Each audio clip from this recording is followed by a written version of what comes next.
Good. Well, I have no idea when you guys are going to look into this video. So for me right now, it's evening. So good evening, everyone. I hope that you've enjoyed your day or starting your day well. I think I have to cut the crap and just get into the material, unless I'm going to be just saying nonsense.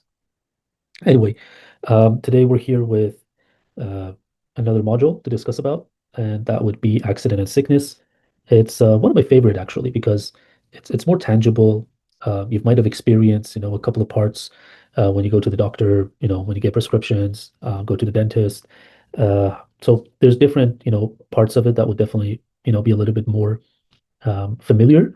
And also, if you've studied life insurance previously, it's really similar because in life insurance module, basically the person dies. Over here, instead of dying, the person just gets sick, right, or disabled.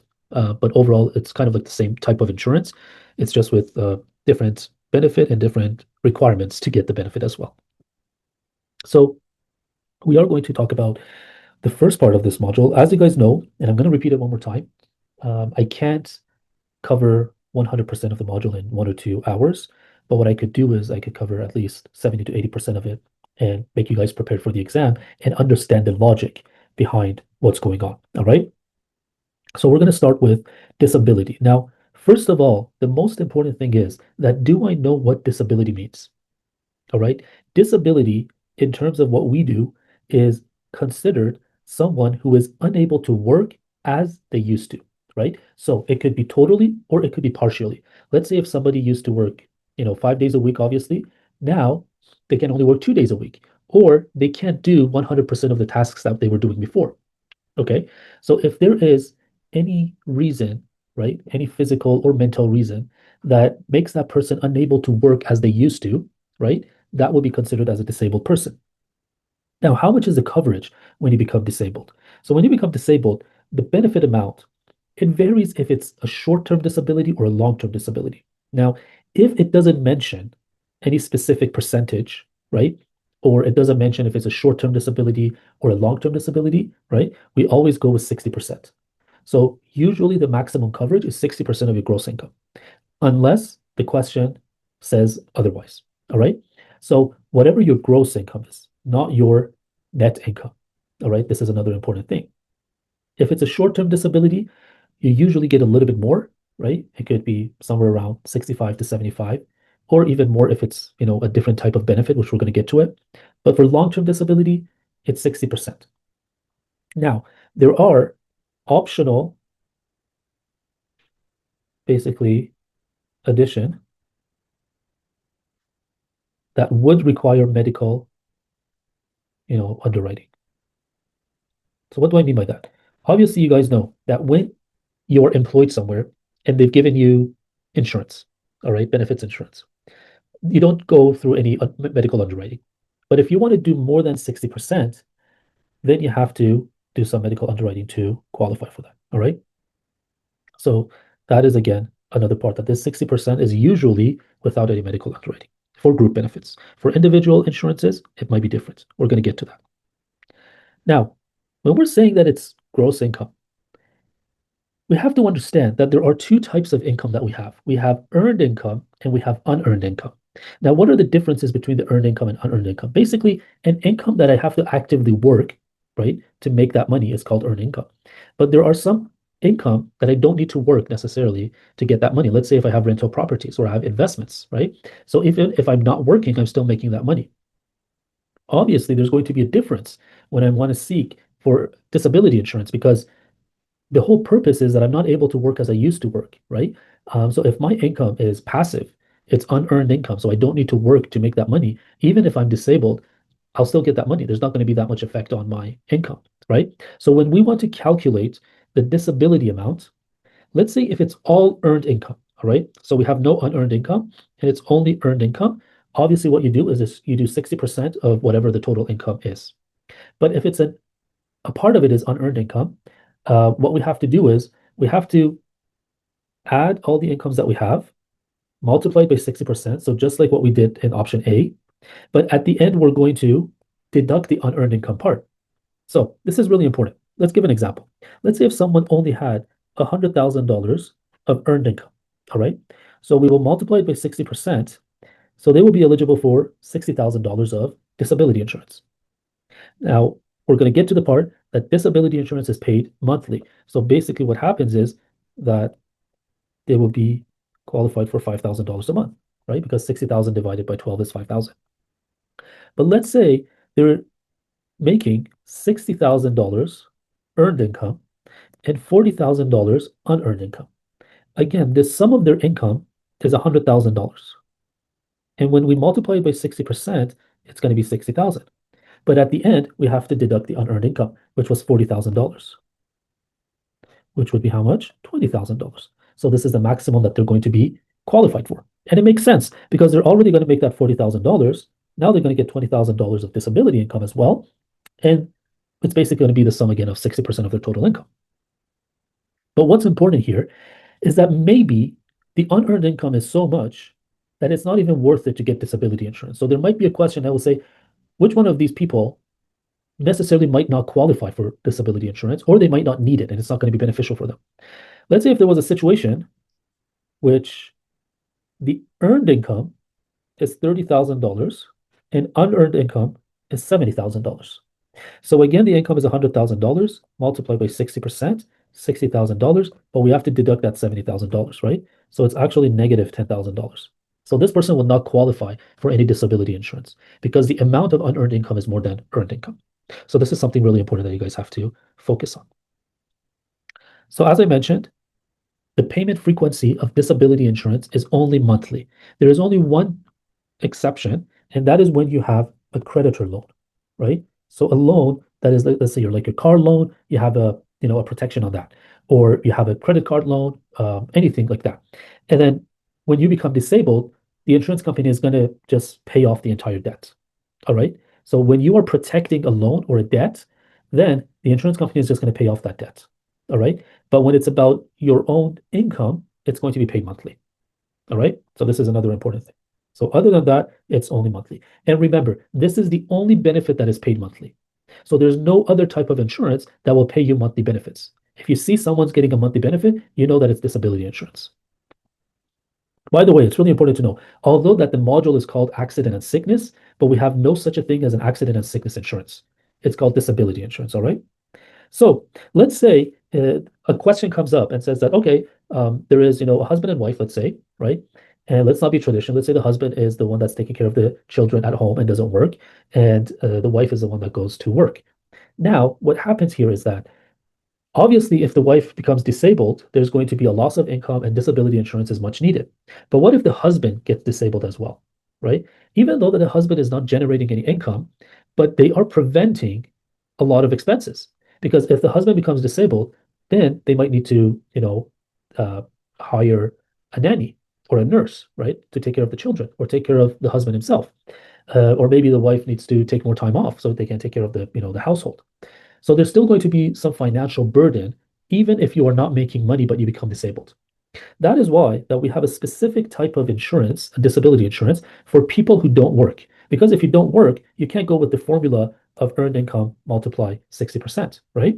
So what happens is that we call it a non-traditional disability insurance. Anytime in the questions, it's talking about what should we do with a person that is not making money. It could be like, basically the grandparents, it could be one of the spouses, that they're taking care, of a lot of stuff. But if they become disabled, it's going to be a burden, a financial burden, especially. That's where we choose the non-traditional disability insurance. How much is it? How do they calculate it? I have no idea. It's not part of our basically study, just to know what the name is. Now, what are the exclusions? There are some exclusions that no matter what, you know, situation there is, insurance companies will not pay when this happens, okay, when these occur. So if you become disabled due to these four main criterias, you will not be covered. One is called too many claims. So normal delivery, I'm not talking about Amazon, I'm actually talking about birth.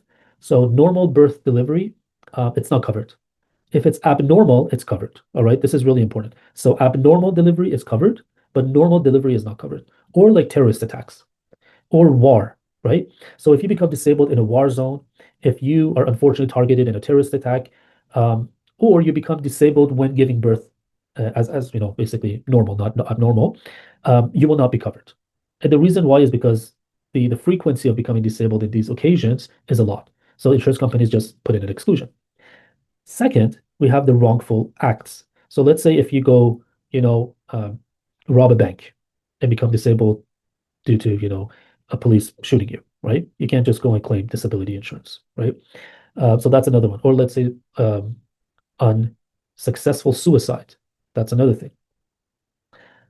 Dangerous sports. So let's say if you do skiing, scuba diving, motorsports, stuff like that, as a routine, not as a one-off thing, that would not be covered as well, or any other pre-existing condition. So let's say if somebody already had eyesight issues, or they have back pain, or hand or fractures, or something like that, obviously they will not be covered as well. So these four criteria are not covered. Now, let's say I'm covered under multiple different policies, right? Let's say I have, you know, I have a disability insurance from my work. I have an individual disability insurance. I have, you know, um, maybe some benefits from the government. How does it work, right? So this is how it is. There is a priority of what benefit you have to claim first. All right. So the first one is workers' compensation. Now, it's really important for workers' compensation. That's the first place that you're going to go seek for benefits. But what you have to pay attention is that what is the requirements for you to get the um, this benefit? First, you have to be employed, and second, the disability has to be due to work. So let's say if I'm driving to work and I got disabled, worker compensation is not going to cover. But if it's during an occupational duty or task, let's say if I'm a driver and I get into a car accident, that was during work. So I'm going to be covered, right? So I have to be employed. So always ask these two questions. Was the person employed at the time of disability or accident? And second, was it during doing their job description or job tasks? There is a third requirement for workers' compensation as well. What is that? That is if or it must be short-term disability, STD. This STD is different from the one that is sexual diseases, uh, but just as a joke. So this STD means short-term disability, right? So um, worker compensation only provides short-term disability benefit, and a short-term disability benefit is less than 1 year. All right. So let's say if somebody like is disabled and it's probably a lifelong disability, it's going to take more than one year for sure, right? Or they lost an arm, so it's not going to be coming back. In that case, uh, what will happen is that we will look into long-term disability, and worker compensation is not going to pay. All right. So this is the first place that you go seek for insurance. And obviously, as I mentioned, it's a short-term disability. So one good thing about worker compensation, they pay about 80 to 90% of the gross income. All right. So this is again really important. They pay between 80 to 90% of the gross income because it's short-term disability. So this is about worker compensation. Now, let's say if the disability, the incident didn't happen during work, right? But they're disabled, whatever happened at home or something like that. Now they go to CPP, right? So CPP is going to ask again, were you employed or not? And second, is it a long-term disability? Because CPP only covers if it's a long-term disability. That means that it's more than a year. If it's not more than a year, CPP is going to say, go to the next person, come back after a year. So what is the next benefit? It's employment insurance. All right. So EI disability, which I believe it's about 26 weeks of benefits with a waiting period of 7 days, I believe. I'm not 100% sure, but it's in the book. So EI disability is another one that will pay you benefits. And it's based on how many hours you've worked, what was your income, and stuff like that. Then you can go to your group insurance. All right. And again, the group insurance is going to ask, were you still employed under that, company that provided that benefit, and you are protected. At the end, it's going to be individual insurance. So not necessarily having an individual insurance can benefit you, because if you have other insurances, they will come in first in priority. So that is something that's important. Now, uh, the other thing that's important is that you have to realize, let's say worker compensation, you're not eligible for it. CPP, you're not eligible. Now, remember, because CPP is LTD, it's a long-term disability insurance, it's going to be 60%, right? EI, you're not eligible or it's done, you get to group insurance. And group insurance is only paying 40% of your gross income. So if you have individual insurance, you can seek the other 20% on the individual insurance. So you can cover the maximum, you can cover the remaining amount, but if your group insurance is paying 60% already, you won't be able to get that individual insurance. All right. So that's the only time that individual insurance can come in handy, that your group insurance does not cover that much. There's going to be another time, which we're going to talk about it as well. So one more time, disability means you are not able to work anymore, totally or partially. Coverage is 60% of your gross income.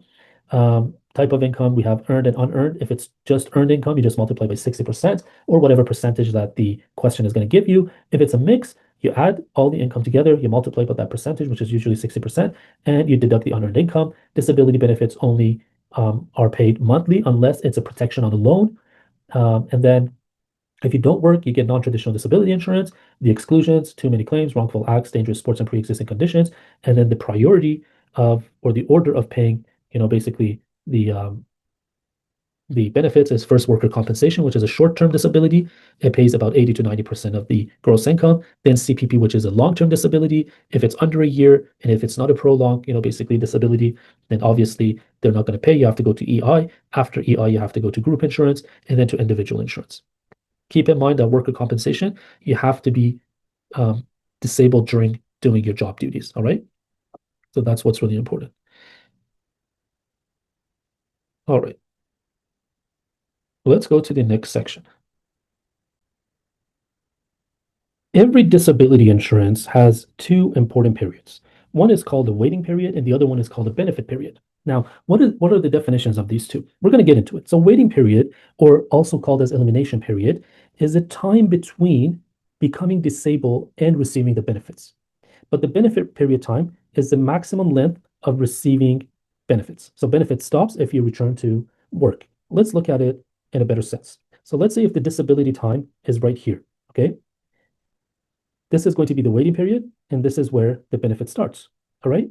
Now, obviously, you can choose how much of a waiting period you want to have and how long your benefit period is going to be. For instance, I can have a 90-day waiting period, right, or 3 months, and have a 24 months of benefit period. What does that mean? That means that if I become disabled on January 1st, okay, January, February, March. So April 1st, right? February, yeah. April 1st, I will start getting my benefits. Why? Because I have a 90-day waiting period. And then after that, let's say if it's 2026, after that, I will have maximum of 24 months of benefits. So that would be until April 1st, 2028. That would be my benefit period. So let's get this straight. As much as my waiting period is longer, let's say instead of 90 days, it's 180 days. What does that mean? That means that it's going to take me more time till I start getting my benefit. And because of that, my premiums are going to be lower. So as much as my waiting period extends, my premiums are going to be lower. Why? Let's say if I basically break my arm, right? And I can't go to work for 2 months, and my waiting period is 1 month. So in this case, I'll finish my 1 month waiting period, and then I could get benefits for the second month. But let's say if my waiting period is 3 months, so it's 2 months more than the initial example. In that case, I will be back to work before I even start getting my benefit period. Sorry. But that's the important thing. So if I am extending the waiting period, obviously my premiums are going to be lower. And it's exactly the opposite for my benefit period. If I extend the benefit period, my premiums are going to go higher. What does that mean? That means that the insurance company is going to cover me for a longer time. So let's say if my disability occurs to be for 3 years instead of 24 months in this example, and I insured myself for 3 years, then definitely there's more risk for the insurance company that has to cover me, and the price and the premium is going to be higher. So waiting period, it gets longer, premiums are lower. Benefit period, if it gets longer, premiums are higher. That's what you choose in the beginning when you want to sign the contract. If in a question they ask, the client says, okay, let's say for instance, I have a policy that we want to sell to the client, and it has 3 months of waiting period, and it has 12 months of benefits period. And the client says that the premium is high. So what are you going to do? Are you going to increase the waiting period, or are you going to reduce the benefit period? Now, your priority should be to increase the waiting period. All right. So that's what you usually try to do. But how much? As much as that client has savings. So let's say if the client's expenses are $3,000 a month. So this is the amount that they need. And they have let's say they have $12,000 of saving. So what does that mean? That means that they have enough savings for 4 months. So what we can do is we can increase this 3 months waiting period to 4 month waiting period, bring down the cost of insurance. Why? Because the client already has $12,000 saving that could cover 4 months of expense. But if the client only had $9,000 of saving, then we really can't do this because that means that, all right, there's no um, there's no money for the fourth month. So in that case, we have to reduce the benefit period. All right. So this is really important, and you have to pay attention to this when it comes into the questions. That if a client complains and says that I want a lower premium, you first go to the waiting period. You want to increase the waiting period, but only as much as they have savings. And then if that's not applicable, then you can go with reducing the benefit period. Now, we have something called a recurring disability. Let's say if somebody becomes disabled, right? Again, let's go with another example. 90 days is the waiting period, and 18 months is the benefit period. All right. Someone becomes disabled and they are off work for 6 months. What does that mean? That means that for 3 months, it's going to be the waiting period, right? And in 3 months, they're going to get benefits. Now, after this 6 months that has passed, right? They return to work, but let's say after another 4 months, they get disabled from the same, diagnosis that they had before, right? So it has to be the same disability, the same cause. In that case, well, they had 18 months of benefit, right? And they used 3 months of it. So they still have 15 months left. All right. But what's important is that do they need to go over the 90-day waiting period again or no? So if it's a recurring disability, and when you have returned to work for less than 6 months. So in this case, it was 4 months after they returned back to work, that they became disabled again. If it's less than 6 months, there's going to be no waiting period. If it's for another cause of disability, it's not related to the previous disability, you're still going to have that 3 months waiting period. If it's more than 6 months that you return to work and you get disabled for the same reason, for the same cause as the initial disability, again, you have to do the waiting period. So let's say if I hurt my back, I'm disabled, I get back to work. After 4 months, that back hurts again, and then the doctor prescribes that I have to stay home. I can't work. There's no waiting period. If it's more than 6 months that I came back to work, even though that it's still because of the initial cause that I have to take the 90-day waiting period again. Now, how much benefit do I have? I have 15 months left. Why? Because I've already used 3 months of it. Now, if you guys remember, and this is really important, if you guys remember, I said that so basically, let's say this way, the group insurance, all right, it comes before individual insurance, right? Let's say if somebody makes $100,000 a year earned income. So already we know that 60% of it is going to be $5,000 a month. That's the maximum amount that they can be covered by. All right. Now, let's say if their group insurance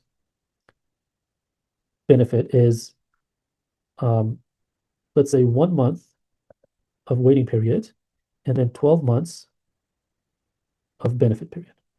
But it's only covering $3,000 a month. And the client says that I actually need more, right? My expenses are $4,000 a month. So in this case, I can give an individual insurance with, again, 1 month of waiting period and then 12 months benefit period of $1,000 a month to cover the $4,000 that they need. Or maybe the group insurance is already paying $4,000 a month, which is sufficient and it's enough, even though that the client could qualify for $5,000. So that means that we can add another $1,000 for them, but they don't need it because their expenses are only $1,000 a month. But what they're actually concerned about is that uh, 12 months is not enough. What if I'm disabled for 2 years? Then what's going to happen? In that case, they want to extend their benefits. How do we do that? So we know that the $4,000 is enough for them, right? So they're going to get 12 months of $4,000 from their group insurance. 1 month is waiting period. So that's 13 months. Basically, what they need is another 12 months after this 13 months. So I'm going to put a 13-month waiting period, right? And then I'm going to give another 12 months of benefit period, $4,000 a month. Now, see, because the waiting period is 13 months, obviously the cost of insurance is going to be really low, right? So this is how we do it. Let's say, so in the first example, we said that the benefit amount is not enough and sufficient. So we're going to give that extra amount. But in the case that the benefit amount is sufficient, but the length, the benefit period of the group insurance is not sufficient, what we can do is we can add the 1 month period and the 12 months benefit period that they have, or whatever it is in the example, give that to the waiting period, and then add another 1 year. Basically, if the question says, okay, they want it for 2 years. So in this case, for the first 12 months, they're covered under their group insurance. And for the second 12 month, they're covered under their individual insurance. And because of the waiting period of 13 months, the cost of insurance is going to be really low as well. All right. So these are important notes that you guys have to take. It's all logical, right? It's nothing really, um, space rocket science.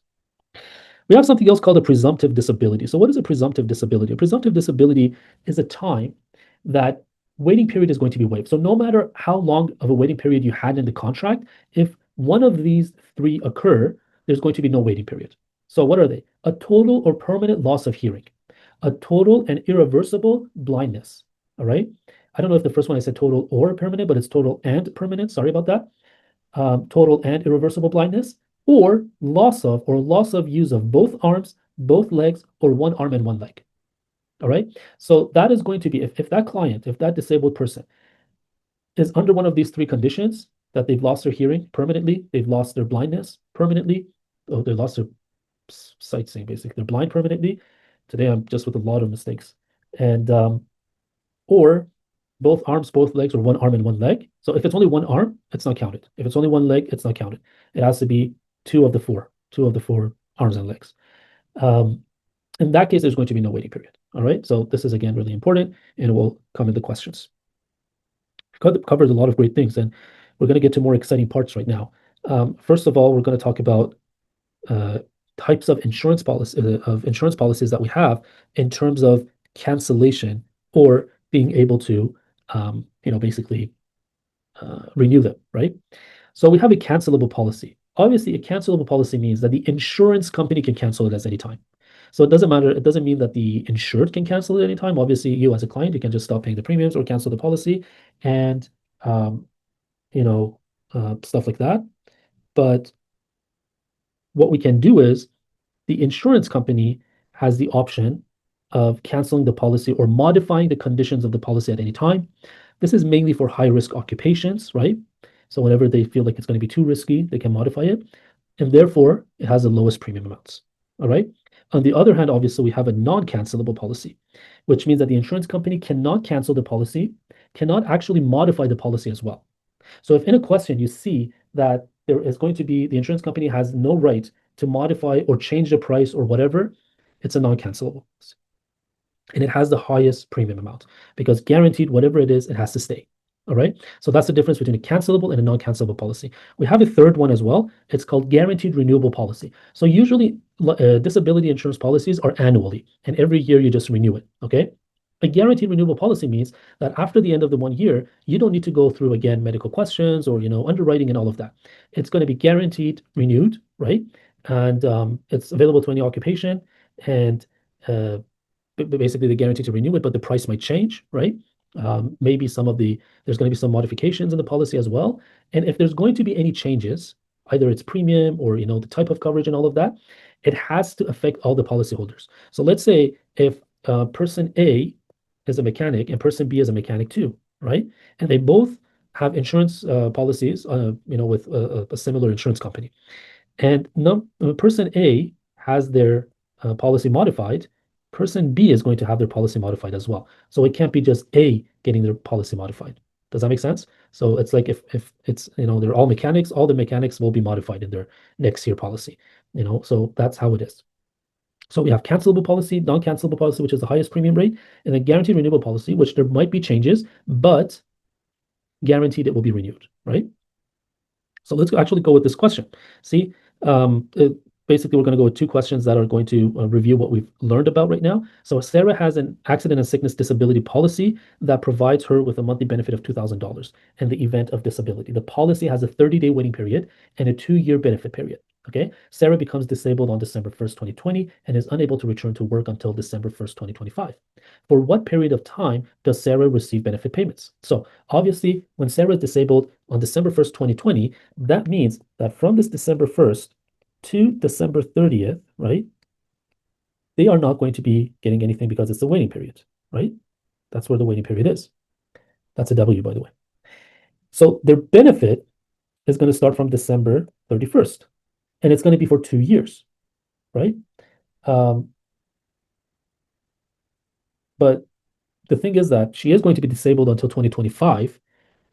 The fact is that her benefit period is only for 2 years. So she's only going to get benefit until 2022. So C is the right answer. So even though that the disability is going to be until 2025, but the fact is that the benefit period was only for 2 years. So it doesn't matter if how long the disability continues. Joshua is saving for his retirement in 10 years. During retirement, he plans to have several sources of retirement income. All of the following qualify as sources of retirement income except, so we want to know what is the source of retirement income. Honestly, it's really um, not that much of a important question. So inheritances can be basically retirement income is unearned income, right? So that's how we consider it. So basically, the question is asking which one is not an unearned income. Inheritance is an unearned income. Government pension plans is unearned. Capital gains, again, it's return of investment, so it's unearned. But part-time employment or self-employment is something that is considered earned income. So C is the right answer because it is not a retirement income or unearned income. All other things being equal, which of the following disability insurance plans would carry the lowest premium? So we talked about it. In order to have the lowest premium, our waiting period should be maximized, and our benefit period could be shortened. So let's first look at the four options in terms of benefit period. The first one says 2 years, second one says 5 years, the other one says up to age 65, and the other one says 10 years, right? So it looks like the benefit period of 2 years is the lowest amount, right? It's the shortest amount. So obviously the premium is going to be the lowest. But let's look into the elimination period or the waiting period. So option A is 1 year, which is much more than 90 days, 0 days, or 30 days. Remember, you could have 0 days of waiting period as well if you want to. It's just going to be more premiums, right? So in this case, it's option A because both the you know benefit period is the lowest and is the shortest, and the elimination period or the waiting period is the longest. Let's look at another question. Harry started a new executive managerial role and is reviewing the group coverage provided. His disability policy booklet details the company's disability contract for the employees, and the company has special provisions that allow the executives to purchase disability insurance privately. These plans offer Harry amazing guarantees, such as the policy is going to stay intact throughout the life of the contract, premiums cannot increase, policy benefits cannot be reduced. So there's absolutely no chance of modification or changes or change in premium, right? And it's going to stay intact. So the insurance company cannot cancel it. Obviously, this means that the policy is a non-cancelable policy. And another one that is really important, Eunice becomes disabled and is eligible for disability benefits from several plans, including a group disability plan, an individual disability plan, EI, and workers' compensation. From all combined sources, what is the maximum amount of pre-disability income Eunice would be eligible to receive? So because they are covered, they are eligible for all of these, that means that basically priority is workers' compensation. They are eligible for workers' compensation, and we talked about it. Workers' compensation is STD, and it covers between 80 to 90% of your income. So option A is the correct answer, 85%. If they were not eligible for workers' compensation, then we had to go for the CPP. There's no CPP here. It would be EI. And then after that, it would be the group insurance and also individual insurance. Okay. I want to finish the disability insurance part for this video, and then we're going to talk about the rest moving forward. All right. So disability based on occupation. This is what we're going to talk about. This is really important. I want you guys to definitely focus on it a lot because it's kind of tricky in terms of how it's been, named, right? But this page, specifically this slide, is going to be one of the most important slides of what we're going to learn. Okay, so disability based on occupation. When you want to purchase a disability insurance, there are three types that you can purchase this policy. So we had the other three types, which was non-cancelable, cancelable, and guaranteed. That was in terms of renewing it or, having the coverage in place forever or not, and stuff like that. This one is based on your job, all right, which is three parts or three different types. We have the own occupation, the regular occupation, and the any occupation. Let's start with any occupation. Any occupation basically means this, that if you return to work and you return to any type of occupation, your benefits are going to stop. So let's say if I was a taxi driver and now I become a janitor, or I was a teacher, now I become an admin, or whatever. So I return to work even though that it's not my pre-disability job, my benefits are going to stop. So any income I make, my benefits are going to stop. Regular occupation means that regardless if I get back to my own work or I get to get another job, right? I will still receive a portion of my benefits. Okay, if I'm not totally back, I will still receive a portion of my benefits. That's a regular occupation. So any occupation means that if I return and I start working in any job, my benefits are going to stop. Regular occupation means that my benefits are going to reduce. Own occupation means that if I don't return to my own occupation, I will still get my benefits. And this is usually for more professional designated jobs. Let's say if somebody is, a surgeon and I don't know, whatever, heart surgeon. Okay. And in this case, the um, the surgeon gets disabled, and now they can only teach in university. Actually, frankly, when they were a surgeon, they were making $200,000 a year, but as a professor, they're making $250,000 a year. But because they had an own occupation policy, even though that they're making more money, their benefits are not going to stop. All right. So that's the most important thing. And it's really important. So own occupation means that you have to, um, basically uh, only be back to your own job, that the premiums are going to, the benefits are going to stop. If you return to any other job, even if your income is higher, you're still going to get your benefits. Now, for those who have already studied, life insurance, you guys know that we had a really great conversation of, riders and supplementary benefits, right? Um, Now, when discussing it over here as well, we do have optional benefits that we can add to our disability um, policy, and we're going to talk about that. All right. So, and I really like the design of this slide for some reason. Every time I'm obsessed with my own designing for this slide. I have no idea why. But the first rider that we're going to talk about and we're going to review is called a partial rider. So for those who don't know what a rider is, it's optional benefits that we can add to our insurance policy that will give us more benefits at some certain times, right? And we had it in life insurance. We have it here in accident sickness as well. So a partial rider means that if even you go back to work, you're still going to get 50% of your benefits. So let's say if you were making $60,000 a year, right? And now when you got back to work, you're making $40,000 a year. All right. So even because you went back to work and you're not making the same as you used to make, you were entitled to receive 50% of your benefits. All right. That's the number one thing. Number two is that, so regardless of how much of reduced income I have after disability, right? So this is a pre-disability and this is post-disability, right? Now, it doesn't matter if my 60,000 is 40,000 or if it's 30,000 or if it's $50,000. I'll get 50% of my benefit back. So if I was getting $5,000 a month of benefits, I will get $2,500 a month. And that will be added to whatever income I have. All right. So let's actually go with a proper example so you guys can completely understand. Let's say my pre-disability income was $100,000 a year. My and then my benefits was $4,000 a month. And now that I returned back to work, I'm making $36,000. Oh, that's too low. Let's be fair. Let's say making $60,000 a year. So $60,000 a year is $5,000 a month, right? So now I'm making this $5,000 a month, but because my income has reduced by 40%, I will still get 50% of my $4,000 a month benefit. So I'll get $2,000 here. So overall, my income is going to be $7,000 a month, only if I had this partial rider. All right. Now, let's go and see what the next rider is. The next rider is kind of similar, but it's a little bit different. That movie, that meme, it says similar but different. This is exactly what it is. It's called residual rider. So the residual rider means that, again, if you go back to work and you're not making the same income as before, you will get a part of your benefits as, continuously. But there's a calculation in it. So in the same case that we talked about, it was $100,000, and now post disability is $60,000, right? And let's say that $4,000 a month was the benefit that they were getting. So we will see what is the amount of deduction or income shortfall that we have. So there's a 40% income shortfall in this case.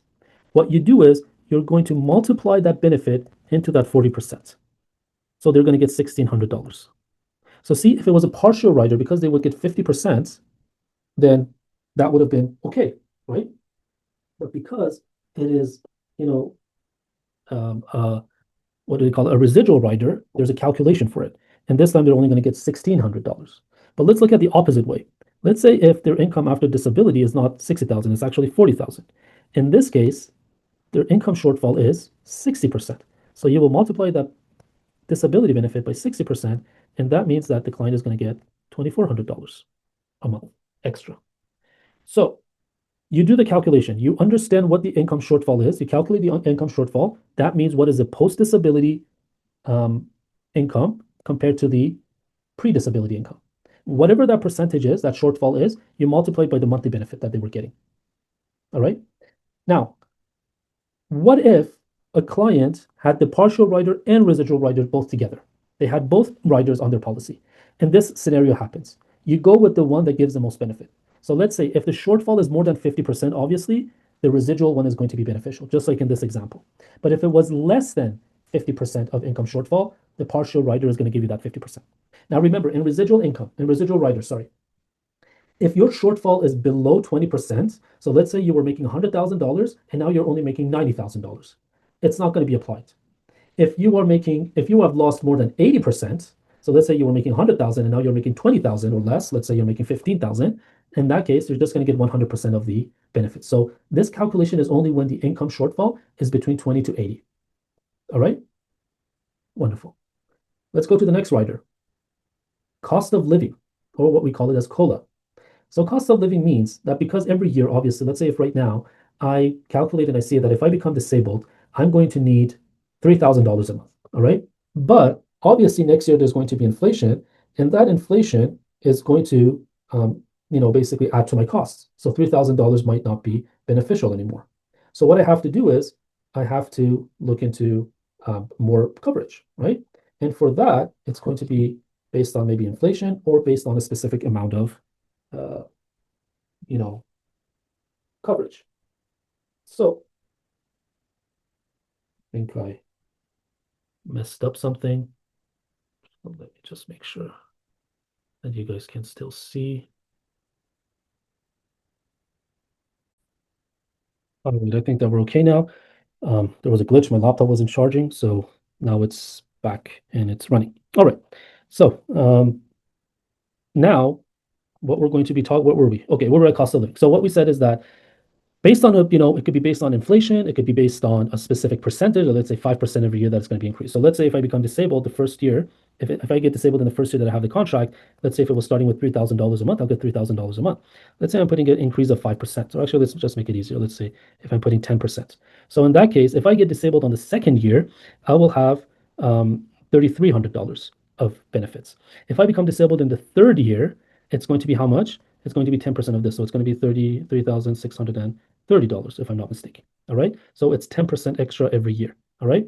So this is really important. It's not like a specific $300 on the initial amount. It's 10% more every year. So and this was just an example. It could be 5%, it could be 4%, whatever it is. It's also called CPI or Consumer Price Index in the questions as well. Okay, so this is whenever you have a question that the client is concerned that what if right now, yes, I need 3,000, 4,000, 5,000, whatever, but what about if I get disabled in 10 years, in 5 years, and this is not the amount I need more than that. What rider are you going to consider and you're going to offer them? It's called COLA. Let's say the client says that, okay, right now I need $3,000, but maybe in the future my income is going to grow, my business is going to grow, and I would need more insurance, right? In that case, we're going to give them the FPO or future purchase option. It's exactly like the GIB rider that we had in life insurance, right? So you can purchase more coverage in the future without any medical underwriting. All right. So it doesn't matter what happens, even if my medical situation declines, I'm still going to have the eligibility to get coverage, but it's going to be based on my age at the time that I'm applying for the extra amount, right? So if I'm 20 years old, I'm getting this coverage, and then at age 30, I decide to exercise my FPO rider and get more coverage, my new premiums in that portion is going to be based on age 30. Usually what we say is do not sell disability without FPO because you don't know, maybe in the future their expenses, their income is going to be higher and they're going to need more coverage.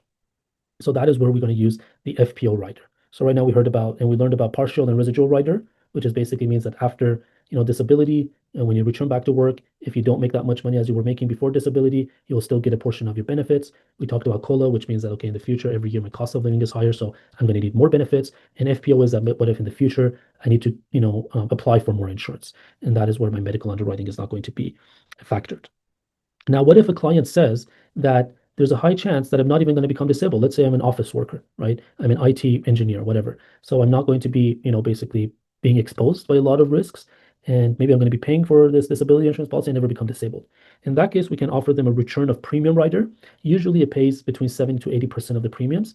So let's say, and obviously, you know, uh, it's disability insurances are until age 65 because after age 65 there's no work, so there's no unable to work, and all the criteria and the reason why you're eligible for disability insurance is going to be gone.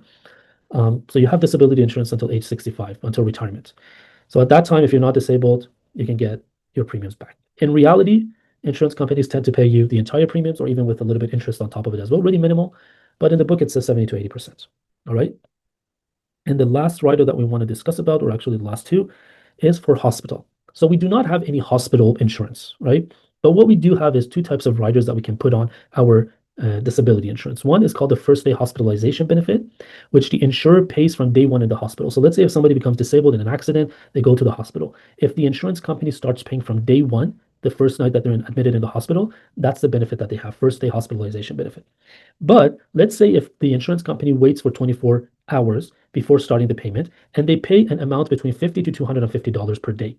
That's what we call an indemnity rider. So the main difference is that the first day hospitalization starts from immediately day one, but the indemnity rider has a 1 day waiting period. If they're still admitted in the hospital from the second day, they're going to be paid somewhere between $50 to $250 per day. So sometimes the question is going to trick you. They're going to say they are getting paid, let's say $150 per day, which is in the frame of indemnity rider, but they mentioned that they were getting paid from day one. So what type of rider did they have? They had the first day hospitalization rider because this is important, right? There we go. So first day hospitalization benefit and indemnity rider. Let's go into a couple of questions and we'll end this video here. We'll have a second part for the rest. So Garrett earns an income of $90,000 a year and has a disability policy that will pay him $4,000 a month in the event of him suffering a total disability with a standard residual disability clause. So they have a residual disability clause as a rider on it. And they make $90,000. If they become disabled, they will get $4,000 a month. Garrett was seriously injured while climbing Kilimanjaro on a trip to Africa and was off for 10 months. He received disability benefits of $4,000 a month for 7 months, right? So most probably the waiting period was 3 months, and now they got benefits for 7 months. He is now approved to return to work 2 days a week. As a result, his earnings have been reduced to $36,000 a year. What is Garrett's total monthly income as a result of this change? So sometimes they might give you the numbers, sometimes they might not. They'll just say Garrett is back for 2 days a week. All right. So in this case, what will happen? They were making $90,000 and now it's turned out to be $36,000. So what is the income shortfall? That's the question. So basically what happened is that they've lost $54,000, I believe, right? So $54,000 is what they lost. If you divide that by $90,000, yeah. So the income shortfall is 60%. The benefit amount was $4,000 a month, so they will be entitled to 60% of that, which is $2,400 a month. Also, they are still making $36,000 a year, which is $3,000 a month, right? So $3,000 a month here, $2,400 here. The total is going to be $5,400 that the client is making. All right. If they don't give you this $36,000, they told you it's 2 days a week. That means that they've lost 3 days a week. Again, it's going to be 60% income shortfall. So that's how we can calculate it. So this is how the residual income works. Let's go to the next one. Michael's disability was set to pay him a monthly benefit based on 60% of his income. This year, Michael moved to a new company and his salary decreased From $70,000 to $50,000, his new employer does not provide disability benefits, so he kept his individual disability policy in place. What would be the difference in the monthly disability benefit amount that Michael will be receiving? All right, so basically, it was 60% before he was making $70,000. So how much was the maximum that he was eligible? $42,000, right? 70,000 multiplied 60%. Now it's $50,000. So 60% of $50,000 is $30,000. So how much deduction do we have? We have $12,000 of deduction. And what would that be on a monthly basis? Obviously, we divide it by 12, and it's going to be $1,000 a month. Easy as that. All right. So we finished the disability insurance part, right? Next video is going to be regarding critical illness, long-term care, and business insurances, and also health and dental, which is really interesting. We'll make sure that that would be uploaded as soon as possible. But I hope that I covered a lot of parts and made everything more sensible for you guys. And I hope that you benefited from it. If you have any questions, feel free to just shoot a comment, and I'll get back to you guys as soon as possible. Thank you so much for listening and watching this video. Appreciate any subscriptions, and hopefully you guys are going to pass. Thank you so much.